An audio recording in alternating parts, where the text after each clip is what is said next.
lagi ngapain nih, Fit? Tadi sibuk banget nih. Fani, Gina, iya nih aku lagi bantuin usaha online mamahku, biasalah. Oh, aku jadi kepikiran. Nanti kalau kita udah lulus, terus kita punya dana usaha. Nah, kita pasti mau bangun usaha dong. Nah, itu berarti kita wajib bayar pajak dong. Ya iyalah, pasti nanti kalau kita udah punya penghasilan, kita harus bayar pajak. Tapi buat sekarang aku juga nggak tahu sih mulai dari mana bayar pajakku. Iya lagi, terus katanya usaha mamaku ini harus bayar pajak UMKM, tapi aku nggak tahu gimana caranya. Pajak, udah kita nggak usah bayar pajak.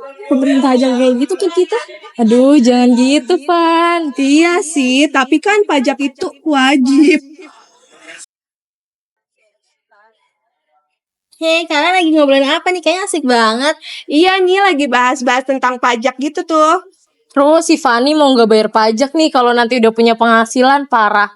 Waduh, jangan gitu dong, Van. Kan pajak itu bukan cuma buat negara ya, dan kita juga nikmatin. Gimana kalau kita bahas pajak di tempat yang lain? Aku bakal jelasin nih. Boleh? Yuk.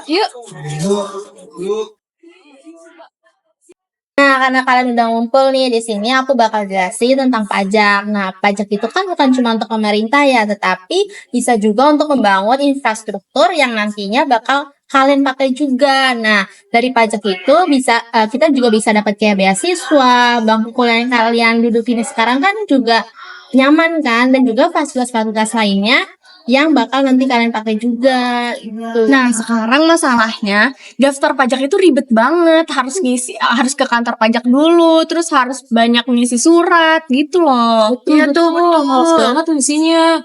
Nah, tenang aja kok. Sekarang untuk pelaporan pajak itu bisa online kok, Van. Nah, udah ada e-filing, e-form, dan semuanya itu bisa diakses melalui aplikasi atau webnya DJP. Nah, kalian bisa buka nih seperti ini aplikasinya. Oh, ternyata simpel juga ya caranya, kita bisa online dari rumah.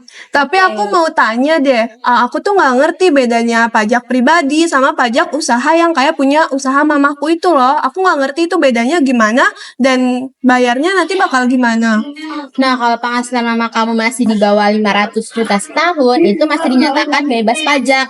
Tapi mama kamu juga harus tetap wajib lapor. Oh gitu. Oh, ternyata cara daftar pajak tuh simpel ya, kita bisa dari rumah. Dan terus juga yang penting kita bisa tahu nih hak kewajiban kita sebagai warga negara, jadinya harus bayar pajak. Nah, betul banget tuh. Jadi karena kalian semua udah tahu nih tentang cara-cara bayar pajak, kalian jangan nunggu dikejar-kejar dulu ya baru bayar pajak, karena kesadaran akan pajak itu merupakan bagian dari warga negara yang baik. Nah, aku kira tuh pajak tuh buat nyusahin kita, tapi ternyata membantu banyak orang lain juga ya. Betul. Nah, kan pajak itu kan dari rakyat, dikelola untuk rakyat juga. Makanya yuk jadi generasi muda yang melek pajak. Oke deh, abis ini aku bakal bantu mamaku buat ngurus pajak usaha online-nya dia. Aku juga di sini bakalan daftar pajak. Aku juga ikut deh. Oh.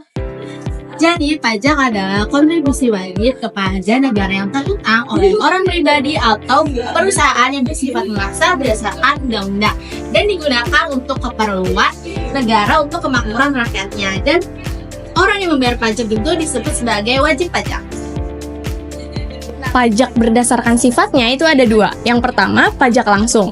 Contohnya, pajak penghasilan dan pajak bumi dan bangunan. Nah, kalau pajak tidak langsung, contohnya, pajak pertambahan nilai dan juga pajak atas barang mewah. Nah, jadi kenapa kita harus bayar pajak? Karena pajak merupakan sumber utama pendapatan negara yang nantinya akan digunakan untuk membiayai pembangunan seperti pembangunan infrastruktur, pembangunan kesehatan, pendidikan, dan fasilitas-fasilitas masyarakat lainnya. Dengan membayar pajak, kita ikut berkontribusi untuk menciptakan negara yang maju, sejahtera, dan adil bagi seluruh rakyatnya. Yuk, jangan lupa bayar pajak kita untuk Indonesia yang lebih baik.